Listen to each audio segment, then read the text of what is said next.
of the organization, what measures are you going to put in place to address conflicts whenever they arise in your organization? Whether it be conflict of interest, whether it be any one of those relational conflicts, as we discussed, what measures are you going to put in place? And remember, I said that we have to be able to identify, in order to resolve the conflict, you have to identify what type of conflict it is. All right, so whether I repeating myself here, whether it's relational conflict, whether it's data conflict, whether it's interest conflict, whether it's structural conflict, whether it's value conflict, or there may be others, whether it's a systemic conflict, you have to first identify and then be able to apply the whatever measure you would have to address or to handle those types of conflicts. Right? Everybody understand that so far? Yes. Good. So I asked now, after handling all of that, and these things will happen, conflict will arise. I said all we can do is to manage conflict and mitigate against conflict. What happened to you? We're watching back. Yes, somebody saying something? No, Pastor, sorry. Okay. Right. So I'm saying that the measures, or if you want a different word of strategy, what strategy are you going to put in place in order to handle conflict when they arise? So I said implement an employee relations system, and I did explain that this system will enable the participants to go to this group of people to address their concern, or to hear their concern, or to receive their complaint. All right, so they could receive. You must have somebody to go to when something happened at home. When you were children, who do you go to?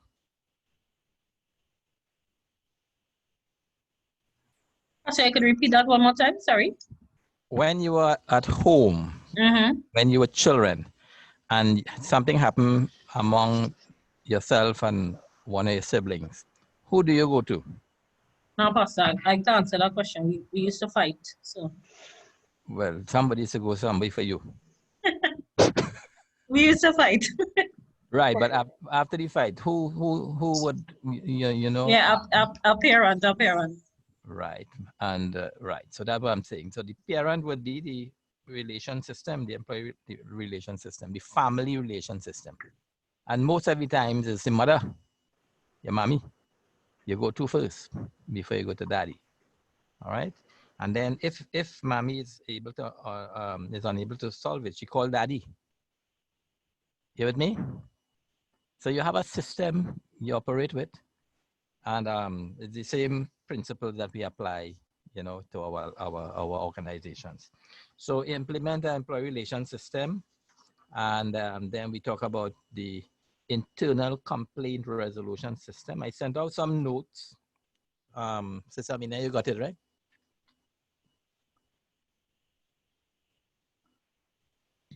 Yeah, Pastor, sorry, I got it. Right, and I got it and sent it off, yeah. You haven't sent it off yet? No, I got it and sent it off. All right, good. No, right, good, thanks. Right, so these are in the notes. These measures are in the notes, and you'll see on the internal conflict resolution system. That's just an example. I did this when I did my MBA. So you might find some of the things. Just look at it as examples, but look at what I'm talking about here, the internal complaint resolution system.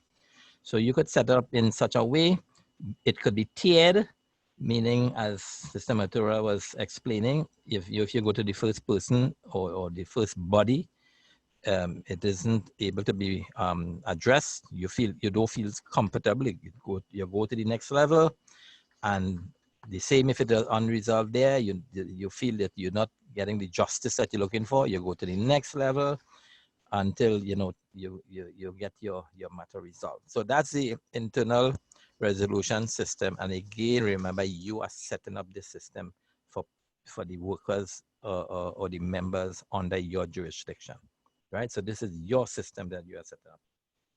Right, then failing that, not failing that, also you can set up the internal alternate dispute resolution system. And I did explain that last week quite a lot. It is in your notes. And I think I had stopped there. All right. So the alternative dispute resolution system I mentioned involves making an agreement to forego litigation. Sister Matura mentioned that, and instead resolve disputes by either internal or external mediation or arbitration. All right. Sister Matura mentioned conciliator, but you mentioned conciliator with everybody else. The conciliator, if it is unable to be resolved, and this goes for union environments, basically, where you have union environments, the system is designed to address that. Although I mentioned you, apart from the union, you can hire a lawyer to represent you. All right, and there are some procedures to take the matter out of the organization if it is unable to be resolved. You call it an unresolved certificate that you will have to put to fill out, and you submit that to the Ministry of Labor. At the Ministry of Labor, the conciliator is the person who handles the matter on behalf of the Ministry of Labor. That is the conciliator. That's the person who would hear both sides' issues, and then that if person would attempt, the conciliator will attempt to bring a resolution to the impasse, that would be brought to him or her. If it is unable to be resolved at the Ministry of Labor, then you get another unresolved certificate, and it goes to the industrial court, where the matter will be brought before a judge, industrial court judge, industrial relations court judge, and it's just like a trial. You would hear both sides of the story. You could be represented by a union agent or an attorney, either or, and then at the end of the matter, the judge would make a decision. The industrial court judge would make a decision. It may rule in your favor, or it may not rule in your favor, but a decision will be taken. All right, so that's why the best way to resolve matters is at the mediation stage, where in circumstances, we could resolve it in a win-win situation. All right, so at the industrial court, there's no win-win situation. The judge makes a decision and he decides based on the hearing, based on the facts that were presented before him or her, makes a decision, and that's final. It goes nowhere else. After that, yes, there could be appeals, but that's a long drawn out process. Any questions?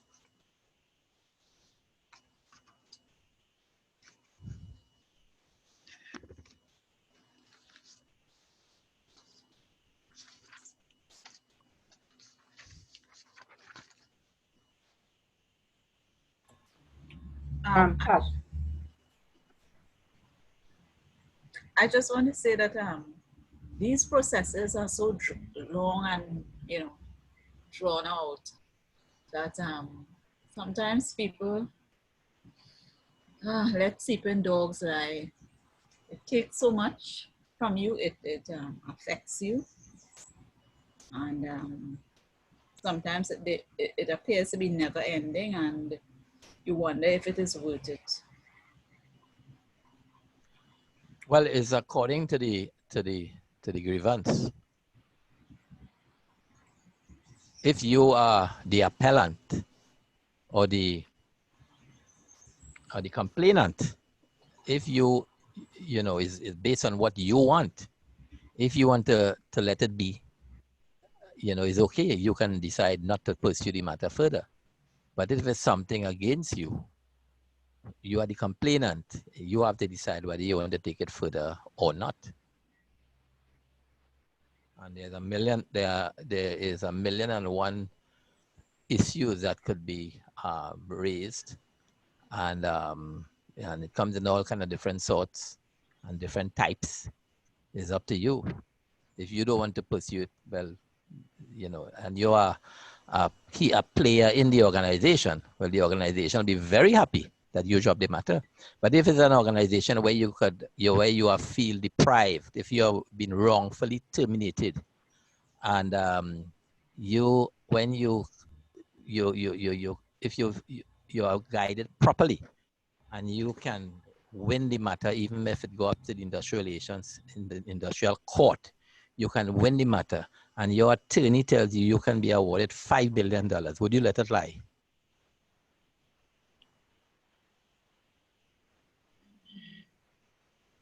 Actually, I wasn't thinking in that way. I wasn't thinking in that way. I tested the system once, and I tested it, and I realized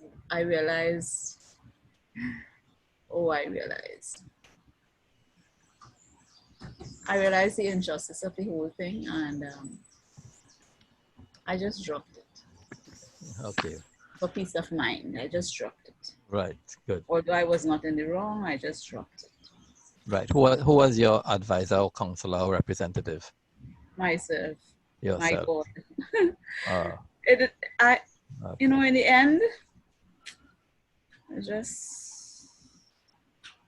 wasn't worth it, really. Fighting a bigger system, fighting a system is difficult. Well, and all of that, it is difficult. Yeah. So I just dropped it. Okay. Pastor? Yes, Sister Sundari. I wanted to know more about this mediation process. Is it a formal process with recognized mediator? Because in that case, then you have to talk to the other person who coming up with one mediator. You understand? If you have to get one mediator, then the other person have to come to agreement too. And I want to know if it's a formal system or informal system. Okay. It is a formal system, all right? And yeah. if you look at the notes, I didn't go into details, but I have an example of another process.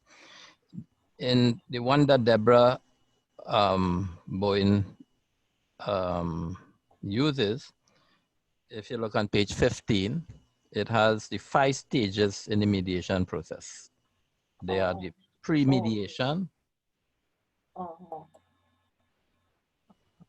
right. Yeah. You seen it? Yeah. Right. You have the pre-mediation, opening the mediation, exploring, defining issues, set agenda, looking for solutions, principles, and closing the mediation. Yeah, so I think that looks better than the court system because the court system not functioning. It's just tradition. It's not functioning. And the people in the court who operate in the court system, they're not looking at people as people, they're looking at people, a system, they just have to function, do this, do that, and function, and they're not really attending to people and hearing what they say.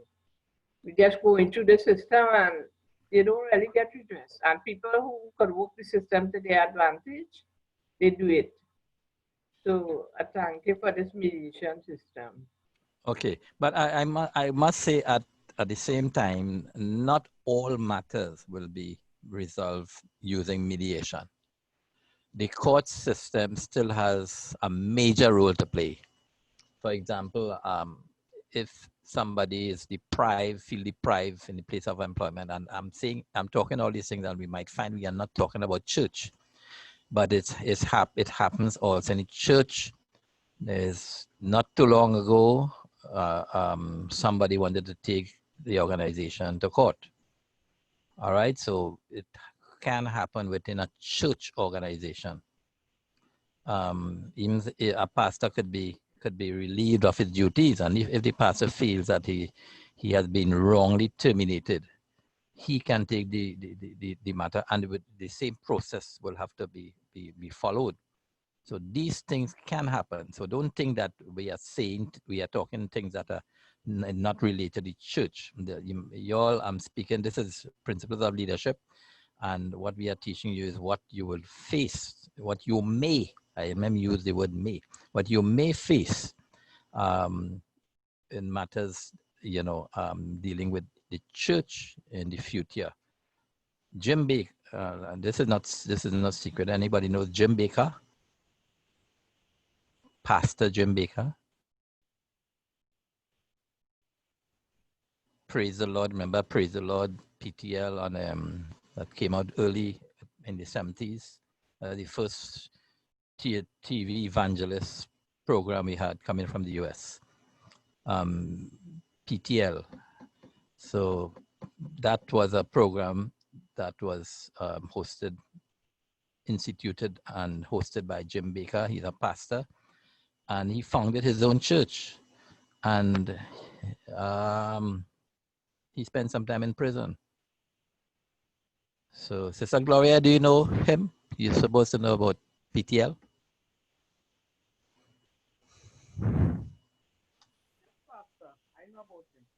You know about him? And I have one of his Bibles too, so I know that he was really powerful in his ministry. Right. Right. Good.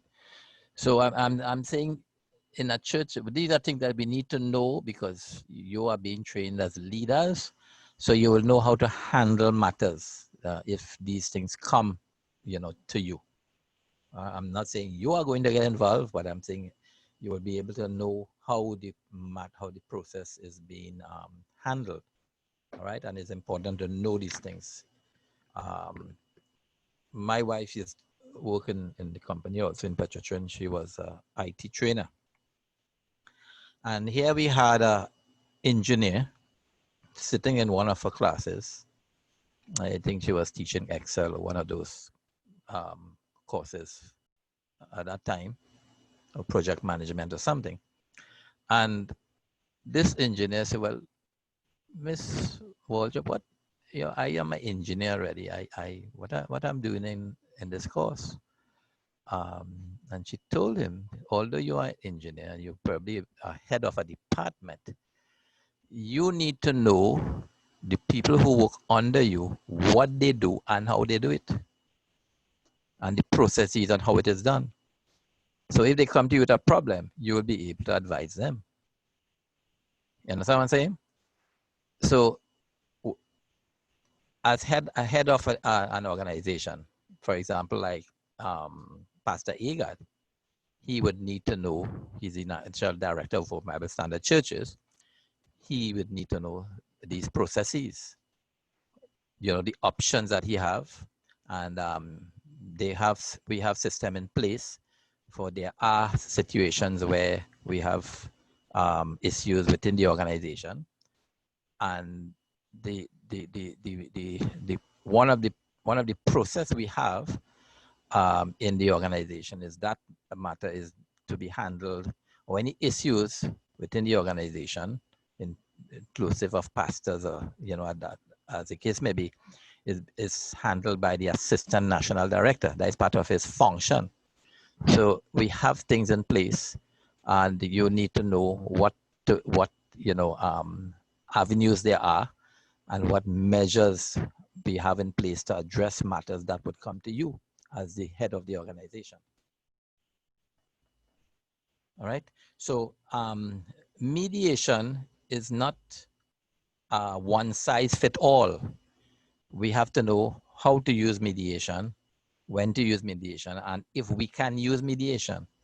So the court is still an institute that is very important based on what type of conflict it is. And that's why I give you the different types of conflict, so that we'll be able to ascertain what are we going to use, what measures, which one of the measures we have available to us are we going to use to resolve the conflict.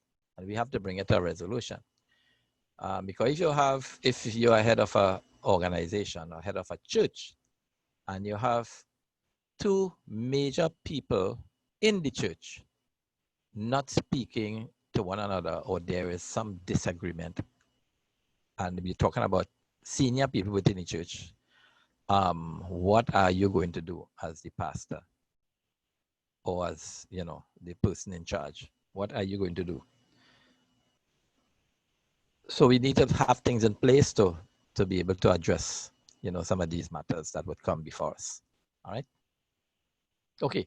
So the industrial court and also the court really is a court to make decisions. All right. Some would be nice and some would not be nice. But I'm not talking about, you know, criminal matters here. I'm talking about civil matters, domestic matters that, you know, could arise from time to time. So the industrial court is there. If somebody is wrongfully terminated, if somebody is unfairly terminated, as the case may be, or constructively terminated, you have avenues that could lead to the industrial court. And if you are working in an organization, this is additional.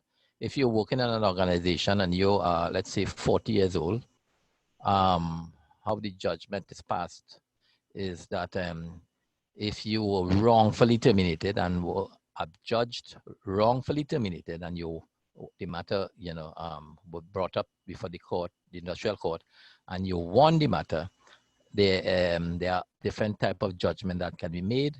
One, you can be reinstated, and if you were suspended, you will be rewarded the amount of pay that you would have lost during the time of suspension. And also, if based on the time of the length of service you would have had balance, you can be awarded compensation based on the balance of years of service that you would have had. This is a real case. Some years ago, we had a matter where a guy was caught stealing pipe, was accused of stealing pipe in Rio Claro. The matter ended up in Mayaro Magistrate Court. And the guy was suspended with that petition. The guy was suspended for 3 years. For 3 years, he was suspended. He was a supervisor.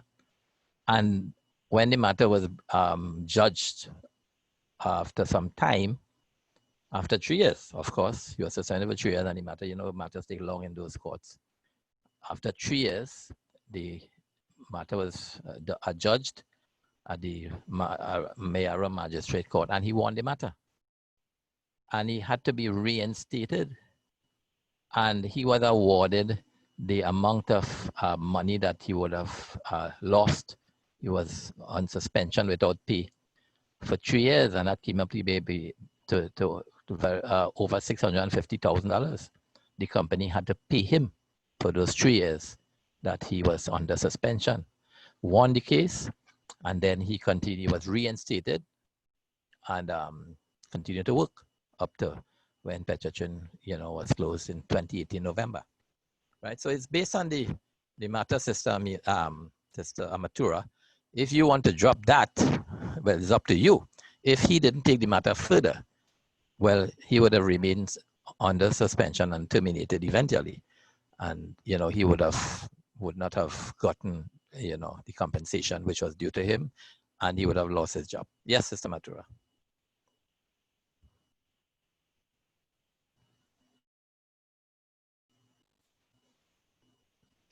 Yeah, see that hand? Did he steal any more? No, the matter was adjudged. The pipe was recovered. But it's a real life case, so I don't want to go into details of the case. Yes, Sister Sunday. Pastor, if you have a matter like a promotion case, and somebody else was promoted instead of you, and you have a matter against the church, and you mentioned that third party's name, I don't know if you can do that.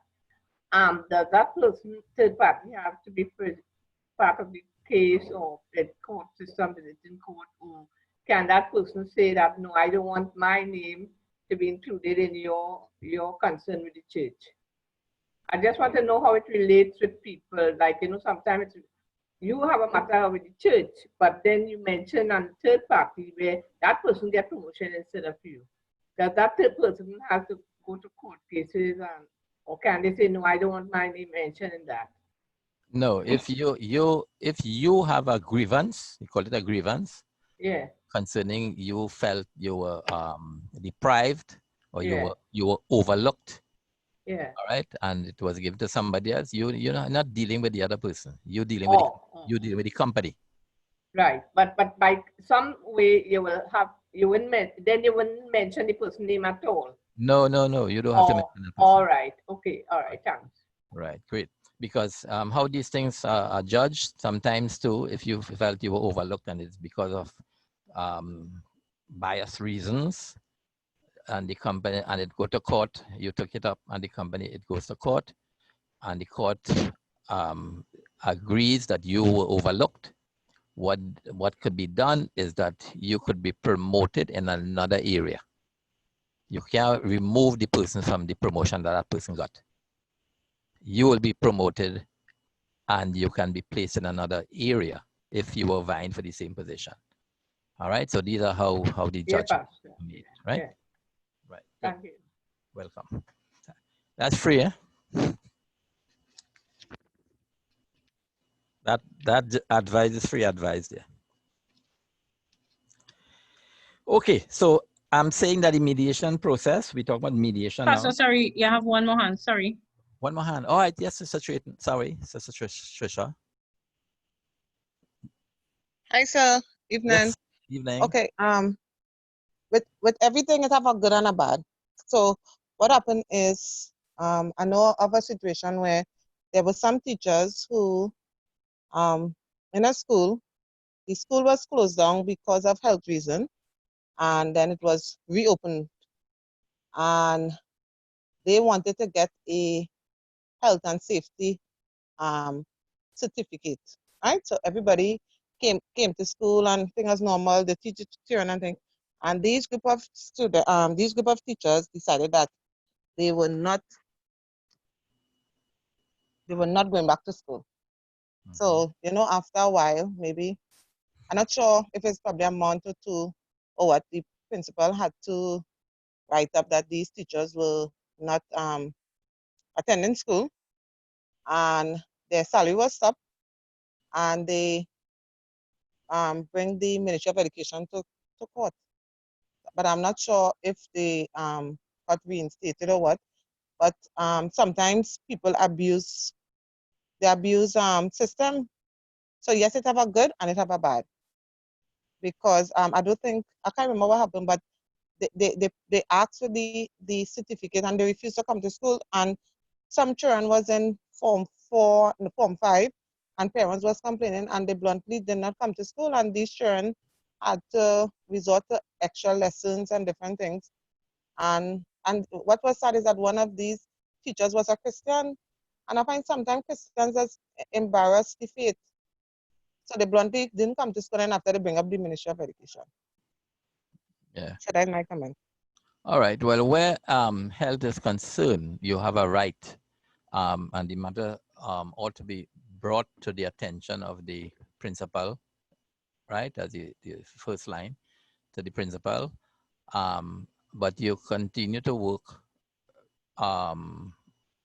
under protest, trusting that the matter will be resolved, because if it is harmful to health, it should be attended to by the principal, and the matter should be expedited. That is the resolution of the infestation.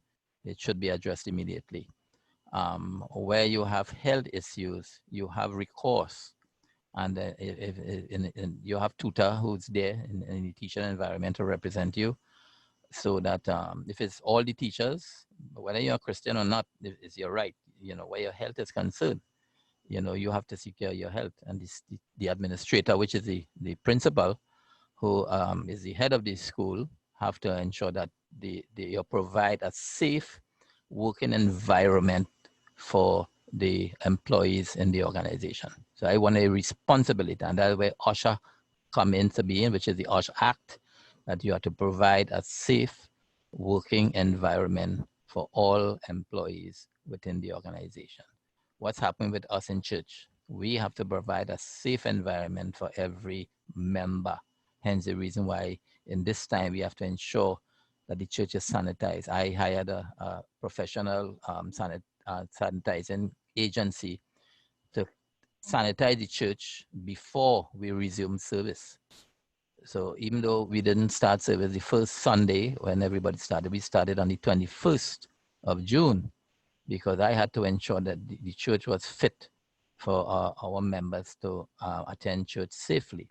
So I paid a handsome amount to sanitize the church, had it sanitized, and then the next Sunday, the 21st of June, we resume our service. So I, as the senior pastor of the church, the responsibility rests on me to provide a safe environment for our members. And it applies to any organization.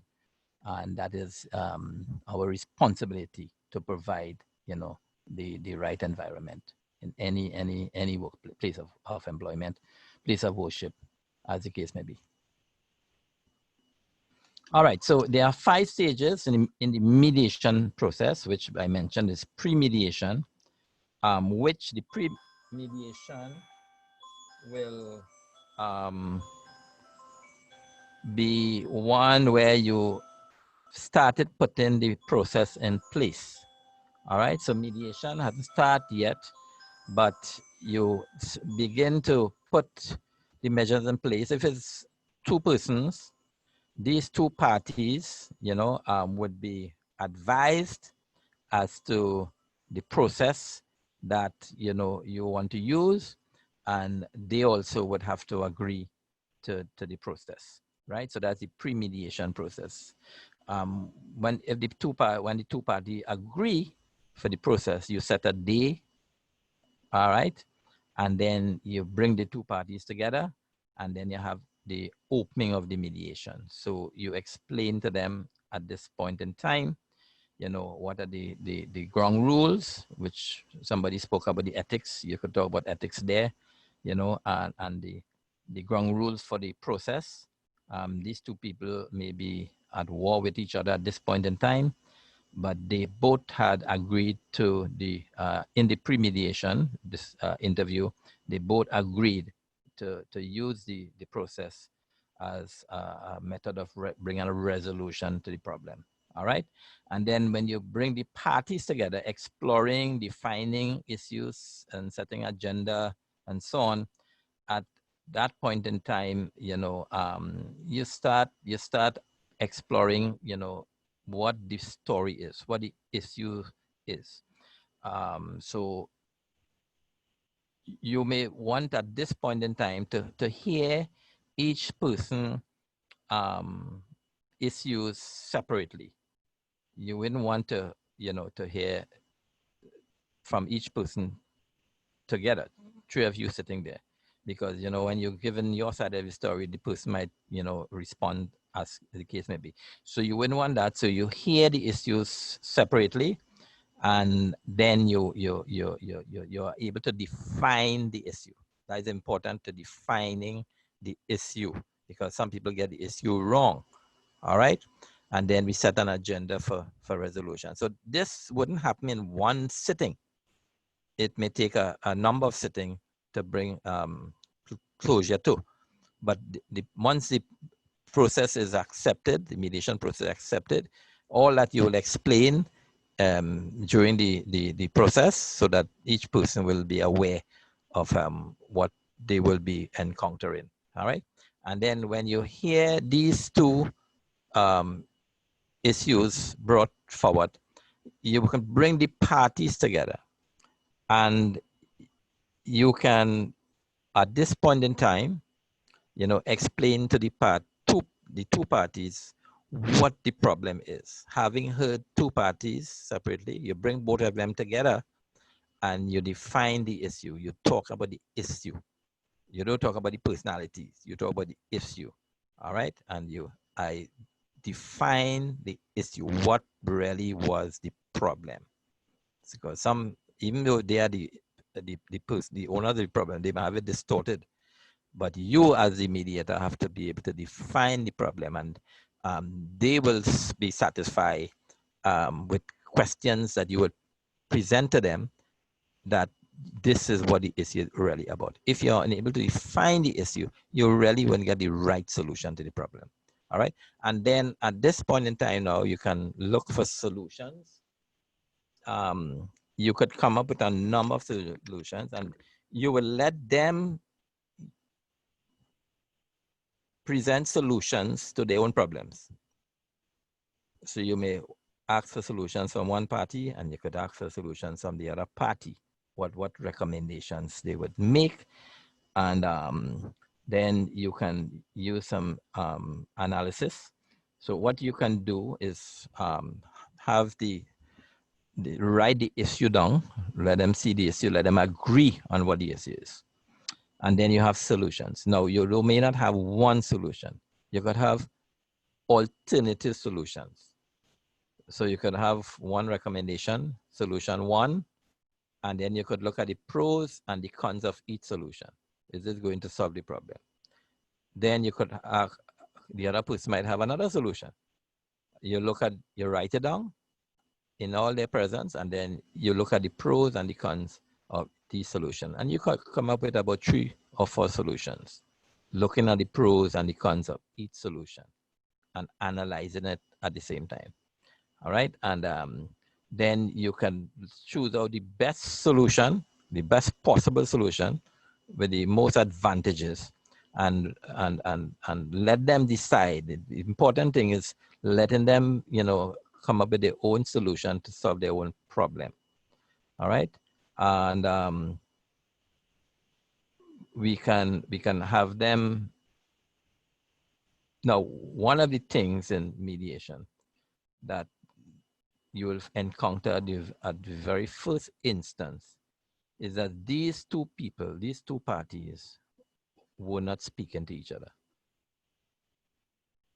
And you will find that during the process, even when you're talking about solutions, they will start to contribute, and you will find them starting to interact with each other. So that's one of the strategies in mediation. It causes the two people to start speaking to each other, and they may not even be aware that they are speaking to each other.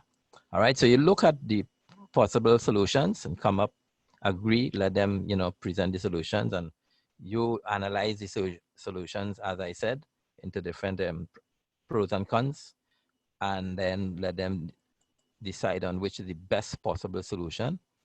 And then the last part is closing the mediation, right? So you could, summarize and present what they say, and you could present the solution that you feel is most appropriate, that would bring a resolution to the problem and bring the two parties together or back together. Any questions?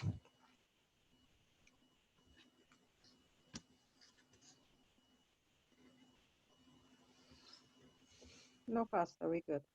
Good, right. All right, we will take a break now, 10 minutes break, and resume at 10 past, and then we'll go through Jessica A-step model, and then we'll go on to some of the organization structures that I spoke about last week, right? So see you in 10 minutes. Okay, Pastor, thank you. Yeah, welcome.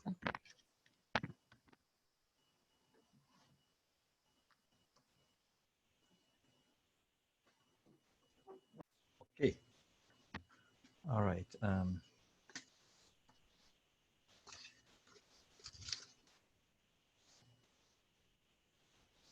Right, everybody following what is happening, what we are doing, what the methods or the strategy is now, clearly, what I'm looking for.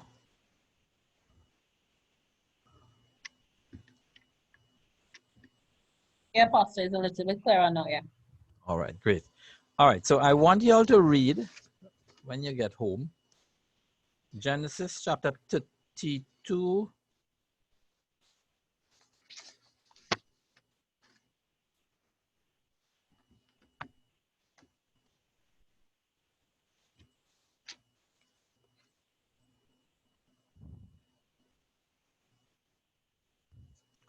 '33 and 34.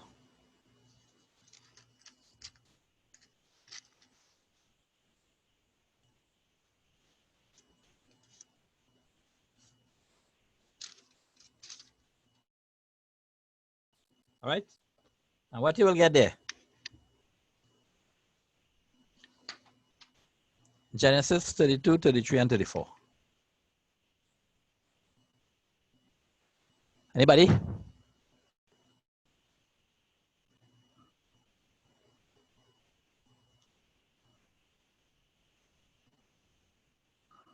Pastor, Okay. I mean, what this story is about? Yes.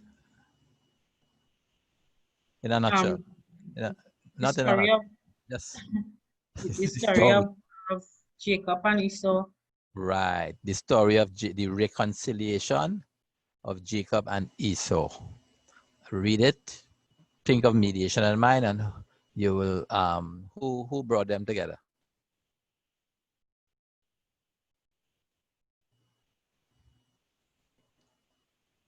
God. All right. Read that properly and read it with mediation in mind, and you'll see what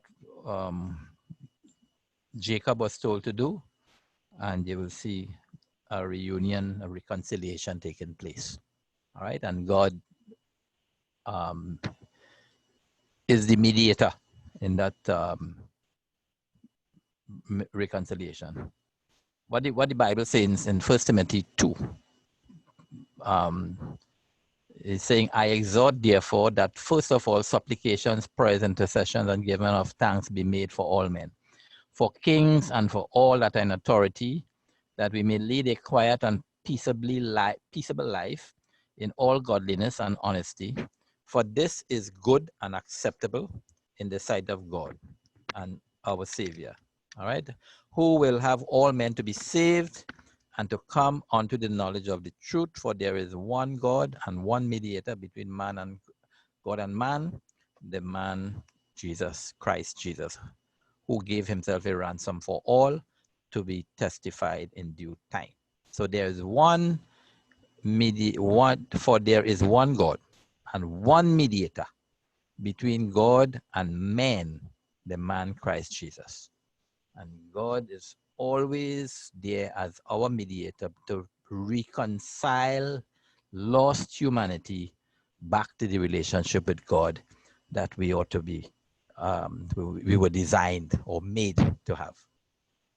Right? So you can see that scripture there in terms of mediator. Okay, so look at in your notes, page 15. You will see another method where I'll read through this with Jessica. Strepp, she's an attorney, is a graduate of Loyola Law School and a Los Angeles-based mediator.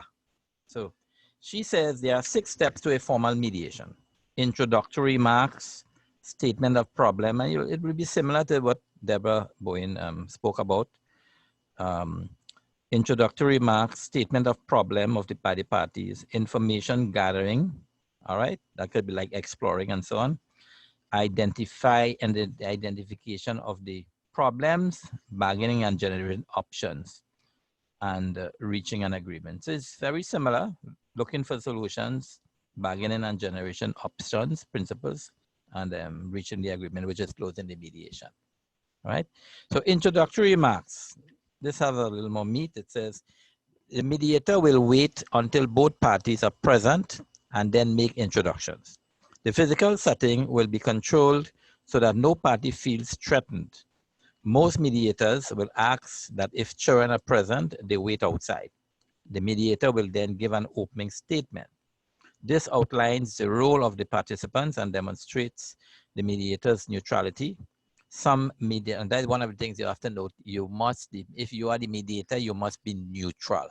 You're not coming there with any preconceived ideas, or because you may be a friend of one party or no one party, to give consideration to that party. You must be neutral if you are the mediator. Some mediators will make comments about what they see as the issue and confirm the case data if briefs have been pre-submitted. Next, the mediator will define protocol and set the time frame for the process. All that was mentioned in pre-mediation. I mentioned that before. There will be a review of the mediation guidelines, and the mediator will briefly recap what it is that he has heard as the issues. So one of the things that you normally do is that when you ask one of the parties what the problem is, they will say what the views are of the problem, and then you as the mediator would ask, did I hear you say? That is a preamble, to what, in response to what the person would have said, did I hear you say? So you're confirming that that person said such and such and such, and the person will say either yes or no, and then they will correct themselves. And then you come back and say, well, did I hear you say such and such and such and such? All right, that's what the mediator would respond, how he would respond, or she. The open statement during the introductory remarks will set out the ground rules for the mediation. These ground rules are what help the mediation move along smoothly. The mediator will usually ask that if attorneys are present, they can confer, but the client should speak for themselves. Parties should not interrupt each other. The mediator will give each party the opportunity to fully share their side of the story. All right? Statement of the problem. After the opening statement, the mediator will give each side the opportunity to tell their story uninterrupted. Most often, the person who requested the mediation session will go first. The statement is not necessarily a recital of the facts, but it is to give the parties an opportunity to frame issues in their own mind and to give the mediator more information on the emotional state of each party. If there are lawyers present who make the initial statement, the mediator will then ask the client to also make a statement. The rationale behind the statement of the problem is not a search for the truth. It is just a way to help solve the problem. All right.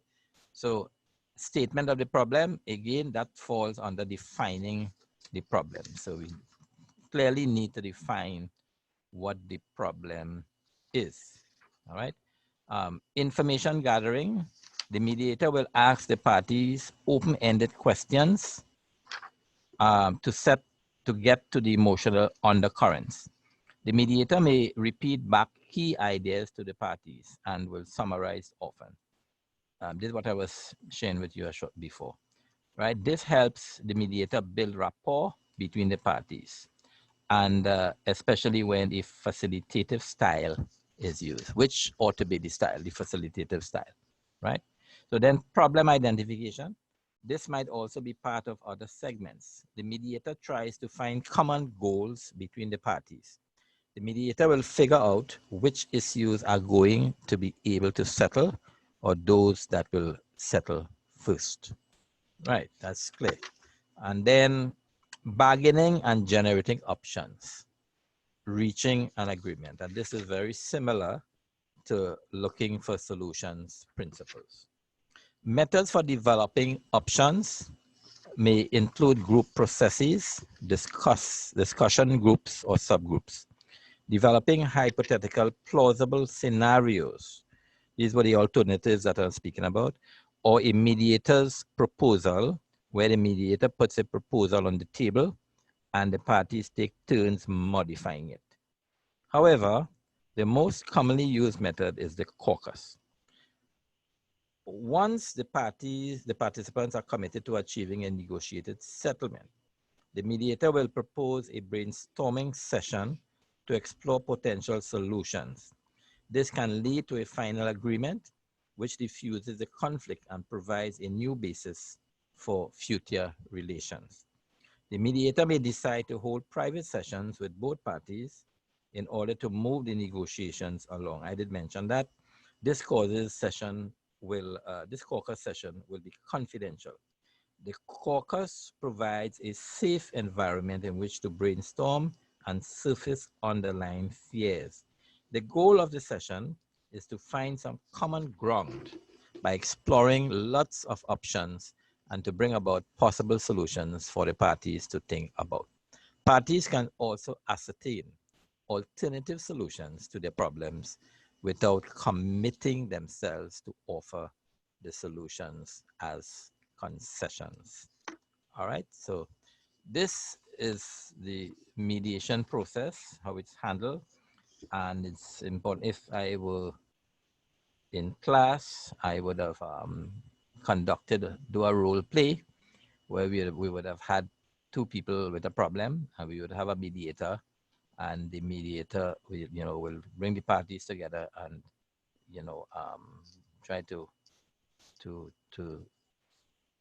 bring about a resolution to the problem. So it's something that need to be practiced, and to be able to manage it properly.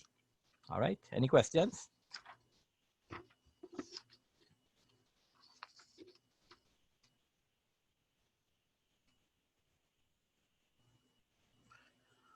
Yes, Sister Matura.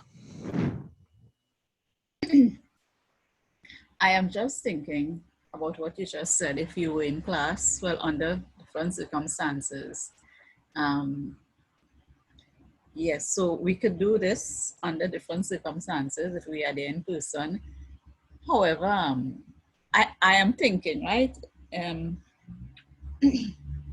Perhaps in your next class, next year or whenever, if the course follows the same format and content, seeing that we are spending so much time on conflict resolution and all of these things, perhaps you could have a case study as one of the assignments, not for us, but for the next group. Well, it's something to think about, because so much time is spent in it, and it is something that is very relevant, and perhaps you could do something like that. You let us hope that COVID is out of the way and you could do the role play and all of that, and maybe do a case study, give your students a case study. Yeah, just a suggestion. I might even ask you to teach the course. No.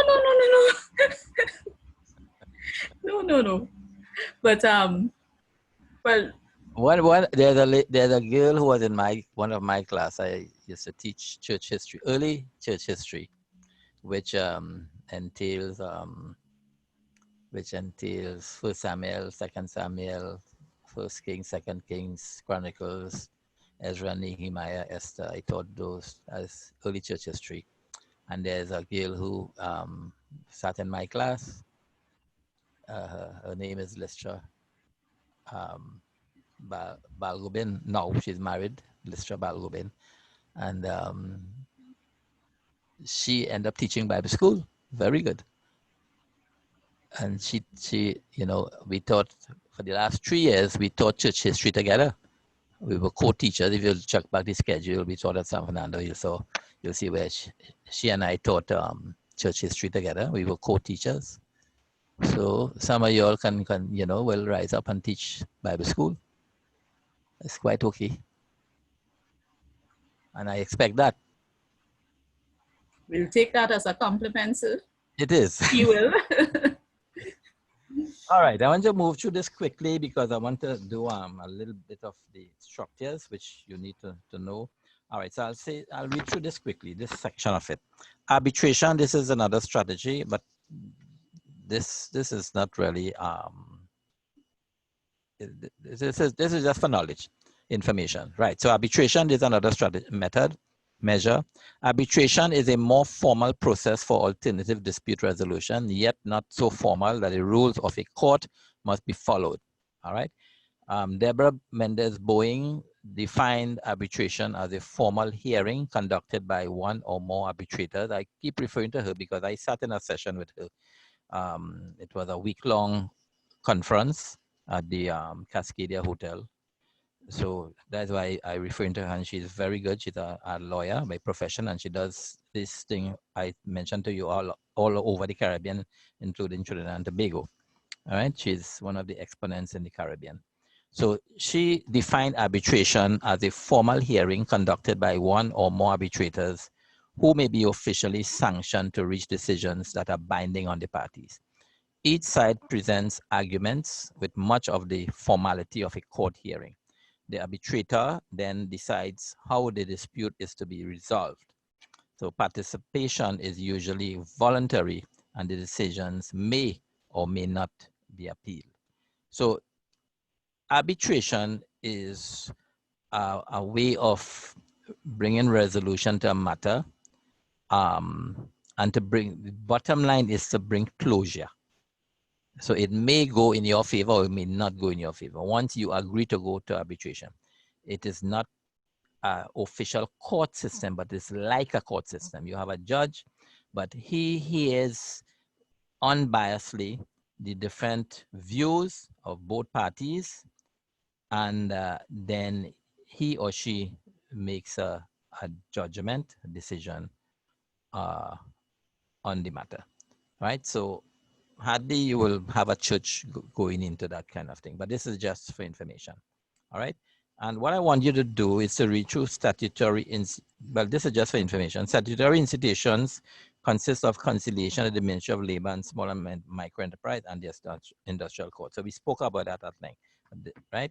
Then there are 5 common conflict resolution behaviors, which are avoidance, competition, accommodation, compromise, and collaboration. So I want you to read through this for yourself. You can, it's easy to follow. All right, and then this will close this section of conflict resolution, which is very important. Managing conflict is very important because you will always have some fire to out somewhere along the line, even in church. All right, and more so in church, and you see it all over the Bible. Daniel had the matters to deal with. Samson had matters to deal with. You name it. David, Solomon, you name it. Solomon with these 2 ladies who had, claiming, they had one child. They owned one child. They were the mother of the child. 2 of them say that they were the mother of the child, and you know the story. So you have conflict all over, and one of the duties of a leader is to solve problems. Do not think that when problems come to you, it is a burden to you. Always bear in mind that wherever you are, once you are a leader or manager, you hold those positions, supervisory positions, principal, whatever, that is part of your duty to solve people's problems, to mitigate and to bring about a resolution. So it's part of your response. It's not that people are miserable. That's not how we should approach it. If you're a pastor, it's the same principle. And you have a lot of problems in church, husbands and wives and so on, that we have to deal with. So it's part of your responsibility, and we have to accept it. But we have to know how to handle these issues that may come before us. Right? Any questions?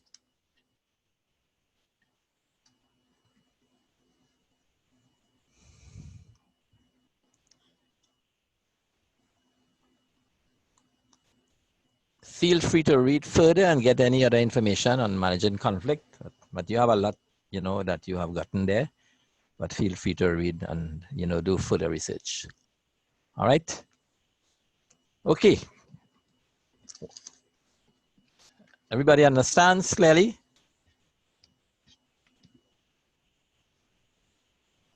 Yeah, Pastor, we understanding. All right, great. All right, for the next 50 minutes, I want to close at 1:45 to introduce the types of organization structures.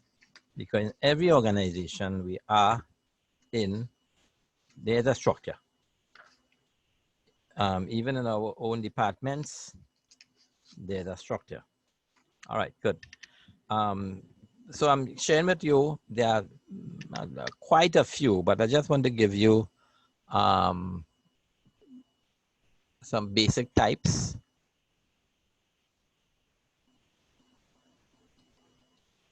Did I?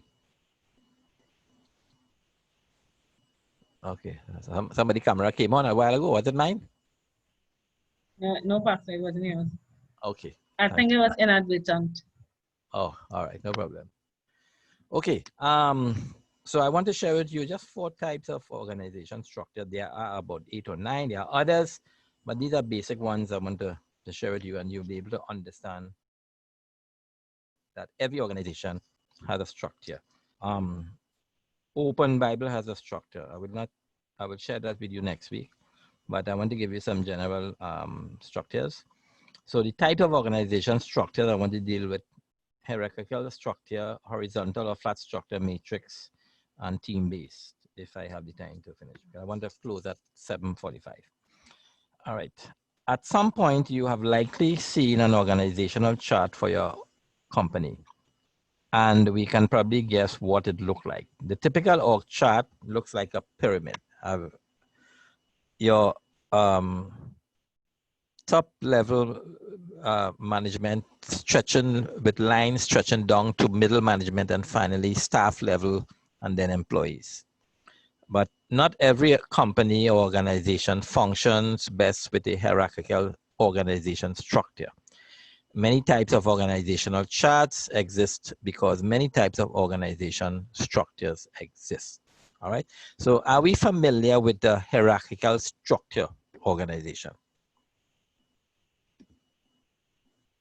Yes. Right, good. So the hierarchical structure is like a pyramid where you have the director at the top, then you have the manager under him or her, then you have, so you could say you have a senior manager, and then you have group managers under that person, and then you have team leaders and under that person, and then you have supervisors, and then you have staff, and then you have workers, operatives, support staff. All right. So you see it like actually like a pyramid. So you have one, head pointing downwards. So this is the hierarchy, and it's called the hierarchical structure. So the pyramidal shape organization chart is known as the hierarchical chart. So I'm saying triangle is one side of the pyramid. All right. So again, it pointing to the vortex up with a broad base at the bottom. It's the most common type of organization chart. Yeah, it's good. This is what I have in the notes. The chain of command goes from top, which is the CEO or the senior manager, the case may be, or the managing director, down to the lower level employees. All right. And each employee has a supervisor. So you can have departments here, right? The lady on the top, the pink, she's the managing director. And then she may have under her 2 VPs, two vice presidents of the organization. And these would be two different departments. One may be operational and the other may be corporate, all right, with dealing with administration and so on. So the operational will be the engineering side of the organization, and the corporate will be the personnel human resource part of the organization, as the case may be. So these are the 2 VPs, and then under that one of those VPs, you will have managers. So this will be a manager here, and this will be another manager in the blue. All right. So the VP operational, which is Indian engineering, will now, based on what the organization goals and objectives are, or the nature of the organization, these 2 may be 2 different operational persons. So one may be a process manager, if it's a manufacturing organization, and one could be a sales manager. All right, so you're managing and you're selling. Okay, so this one on the left side here could be the, as I said, the corporate. So you'll find that the corporate person also involved in the sales, because these are VPs, so they'll be interested in what's going on with the salesperson here, and they will have to report to the managing director or CEO of the organization. All right, and then the extreme right, which is the person in green, that will be the human relations or human resource aspect of the organization, because you realize that that is a very important part where you deal with the employees, hiring, recruiting, you know, assessing, ensuring training and development takes place, that people are prepared. Those people on the left side are well suited for the positions to ensure that the organization meets its goals and objectives. All right, and under these persons in pink and blue and green, all right, you will have other line persons, which could be supervisors or superintendents, as the case may be, and under them you'll have operations persons, which could be technicians and so on, as the case may be. All right, so that's the hierarchical structure, and this could go further down based on the nature of the organization. All right, so it goes from top to bottom, and it's triangular in its nature. All right, what are the pros of the hierarchical structure? It better defines levels of authority and responsibility, shows who each person reports to or who to talk to about specific projects. So it gives you the reporting responsibilities is clearly defined in this kind of structure. Motivates employees with clear career paths and chances for promotion. So people at the bottom level can move up to the next level and then move up again to the next level, and ultimately could become CEO based on the person's pursuit and that person's aspirations. All right. Then it creates communication and better relationships between employees within the same department. So let's say under the person in green, that's the human resource part. These people will have to communicate. They definitely have to speak to each other, because you will have to set policies, guidelines, principles, rules, regulations, standard operating procedure. These people are responsible for that aspect of the organization, and that is related to the operations part of it. All right, so that person is important, so they must communicate. So also the person in pink, this is the engineering part or the process part of it, manufacturing. You must communicate in order to be able to put out the product, ensure quality assurance and so on. And the volume of output is important. There must be communication. So it creates communication and better relationships between employees within the same department. So if we come back and we have conflict in any one of these areas here, two people not talking, some kind of stuff like that, it slows down the process. So again, you have now to ensure that we mitigate those kind of situations that may arise. All right. Then employees can become specialized in their respective fields. So in their different fields, they could become specialized in whatever area they are in. Right. The disadvantages now of the hierarchical structure, it can slow down innovation or important changes due to increased bureaucracy. So you realize if you have to get something, a message straight to the CEO, that person in gray under the person in pink, that's a line worker. That person has to go through this person in green, and then this person in pink, and then this person in blue, dark blue as the case may be, and then goes to that. So it slows down communication. It causes bureaucracy. All right. Then it can cause employees to act in interest of the department instead of the company as a whole. So you maybe just particular with your area of work. Instead of thinking company-wide, what is the goals and objective of the company, and what role do I play? What input do I give to ensure that the company is viable? All right. So that's one of the disadvantage.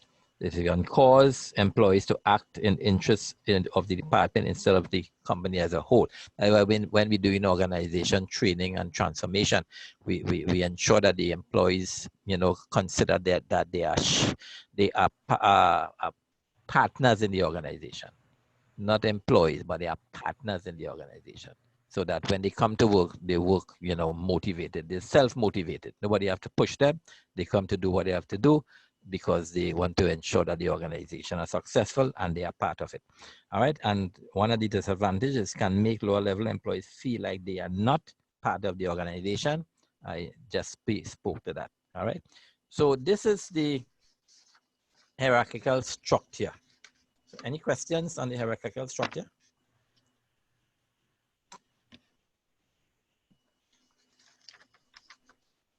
Everybody understand what I'm doing? What we're doing here? You as a leader in the organization or in your department, you have to have some structure in place. You operate under a structure. Sister Gloria, what do you have in your WOW department as the head of the WOW department for the whole organization?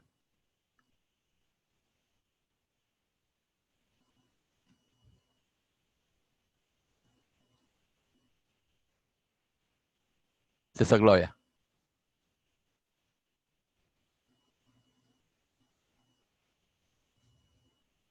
Yes, Pastor. Yeah. Well, this structure is something that we met with the organization with respect to there are parts of the structure that the organization depicts, and there are parts that I have authority over to appoint people in. So we go by that structure, which is the top parts of the structure, which is like the president and the vice president, and must be done by the organization. But all other areas, with respect to the heads of regions, they are done by the regional superintendent, and that's head of the region. But internal structures like treasurer and stuff like that is done by me. Okay, so you are the head, and under you, you have a vice president that must be placed there by the organization. right, and under your vice president, you have treasurer and secretary and anything else we want to do with respect to like coordinators for prayer and all that kind of thing comes under our sports or whatever we want to do internal, that is done by me. Okay, so you have regional coordinators under you. Yeah, the regional coordinators, however, they are appointed from the regional superintendents. Right.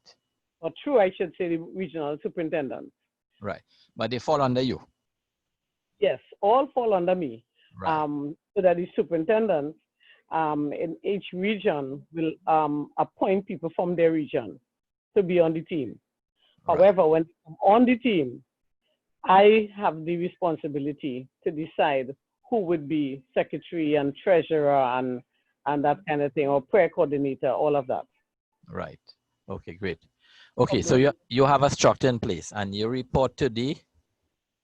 I report to the assistant elder director only. Right, assistant elder director, which is the second in command in Oak Bible. Second in command in the organization. Right. Okay, good. So that is a pyramidal structure, hierarchical structure. All right. Okay. So we understand what's taking place. So Sister Glory is the head of the WOW, and then she has a VP under her, and then she have regional persons, coordinators for each region, because we have 4 regions in the organization. And then we have different prayer coordinators and so on. We also have now, because of the size of the organization, we also have assistant coordinators to those coordinators in each region. And they are all on the national executive team. Okay. So this resembles the structure we have here, right? Except you have two people. Wait, that's you in pink, Sister Gloria. Yes. And then you have the VP. One person will be under you here. One person. Right. And then these three people here would be regional coordinators, but in this case, it would be 4. And then under them, you would have assistant regional coordinators. Yes, and that's right? it. Right. And then you have your secretary and so on, and the prayer coordinator, right? So you see actually, all those persons at the bottom, we try, at least the team and I, president and vice president, we get together to decide, well, who would be what at the bottom? Secretaries, treasurer, assistant treasurer, assistant secretary, prayer coordinators, that kind of thing. So everybody kind of have a responsibility besides being the coordinator for the region. Right, great. All right, so you can look at it. This is the hierarchical, it is a hierarchical structure. So this is one example of a real life situation within the organization, Open Bible itself. And look at the pros. When your own analysis for your own benefit, you can look at the pros in terms of the structure, how it's serving you, and the disadvantage. What if any disadvantages there are in this type of structure? All right. Yes, Sister Matura. Yes. Well, first thing, I like the fact that you have a female on top, at the top. All right. Secondly, well, a few more maybe questions. So in this, you follow the chain of command and the protocol and all of that, but we know that there's a lot of bureaucracy and red tape, and decisions really take a while, or people take a while to get to the top. When I was principal, I always used to tell whoever, teachers, you know, there are certain things you go to the head of department for, there are other things you can come to me directly, right? Even students, whoever, you could come to me directly. So I didn't follow too much the chain of command, although it was a hierarchical structure. The next thing is, how do you classify the Open Bible organizational structure? Because there are 11, the board of directors comprises 11 members. Does it matter the number at the top? Well, how would you classify your organization? Our organization, hierarchical? Similar, it is hierarchical. Okay, and because you have one national director, then you have the elder director, secretary, treasurer, director of administration, elder director of missions, and so on. Right. Right. And they also have the regional superintendents. Yes. Right. And then you have 2 appointed positions, which the national elder, director of administration, which is in Sister Indira Debedine, and then the national secretary treasurer, which is Pastor Mark David. So those are appointed positions. They are not elected. So they are on the same level. They comprise that 11. And under them, you have the district superintendents. All right. Under those national body of district superintendents. I am one of those district superintendents. You have 4 regions. So in region 1, we have 5 district superintendents. In region 4, you might have 4. Region 3, you might have 4. Region 2, you might have 4. So those positions would fall under the national elder directors. And under the district superintendents, now you have the senior pastors. All right, and under the senior pastor, now you'll have the associate minister. You may have other pastors, but they are not the senior pastor of the church. They may be associate pastor. And then you have the boards. The church boards. Yes. And, but the church boards fall directly under the pastor. Yes. Right, but pastors will be other pastors who are not senior pastors will be reporting directly to the senior pastor. But the Pastor. church board falls directly under the senior pastor, right? So that too is paramedical, Mhm. hierarchical. So I want to tie this back into like leadership style. In this structure, is it transactional leadership style or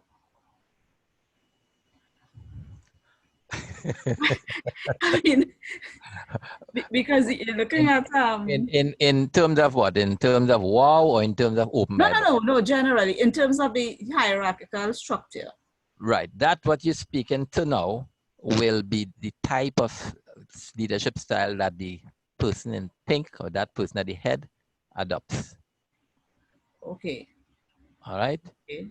So if it's Sister Gloria, her leadership style will have to be, decided by her. Okay. Pastor Agard, he always say he's a servant leader. You understand what I'm saying? Yes, yes. He is not an autocratic leader. So it's having known the different styles of leadership, you now have to know which style to adopt to better manage your organization or the department you are in charge of. Or you could well adopt the eclectic approach, which is a combination and so on. Right. If you, again, having knowledge of the different leadership styles and what the characteristics are, you can determine, if in your analysis, like let's say Sister Gloria wants to change the wow, she could again adopt the transformational style for that particular point in time, because she may want to do some changes. See things may not be the way she wants it to be. So she wants to bring about change, so she can adopt a transformational style and then revert back to her original style, as the case may be. So the different styles of leadership, because I said there's no one size fit all, right? So you have knowledge of the different styles now that you can use and apply. Thank you. Okay, great. Pastor, excuse, I apologize. Just a quick one. Yes. In terms of our assignment for the 16th, is it that, so I don't recall properly, is it that we have to do the presentation or we're just doing the document and sending it to you? Yeah, I did mention do the document. Do the document only, right? Yeah, well, document only. Okay then, Pastor, thank you so much. All right, great. Okay, well, I want you to continue to read. As I said, read chapters 32, 33, 34. You will see how, Jacob and Esau was reconciled as a good example of mediation. And also read through the rest of your notes that I sent to you so we can, go through this part of it. And I want to do team building next week also. All right. So we can close it tonight and have a good night and a good week. Same to you, Pastor. I hope you didn't have an appointment. And it's at 7:45. Oh, I didn't get that. No, I said I hope you don't have an appointment. I know you said 7:45 you wanted to end. Oh, okay. No. I had to go get something from my wife. All right, no problem. Take care. All right, welcome. Good night, sir. Good night. God bless everyone. Yes, good night, sir. Good night, Pastor. Same to you. Pleasant weekend. But thank you. Same to you.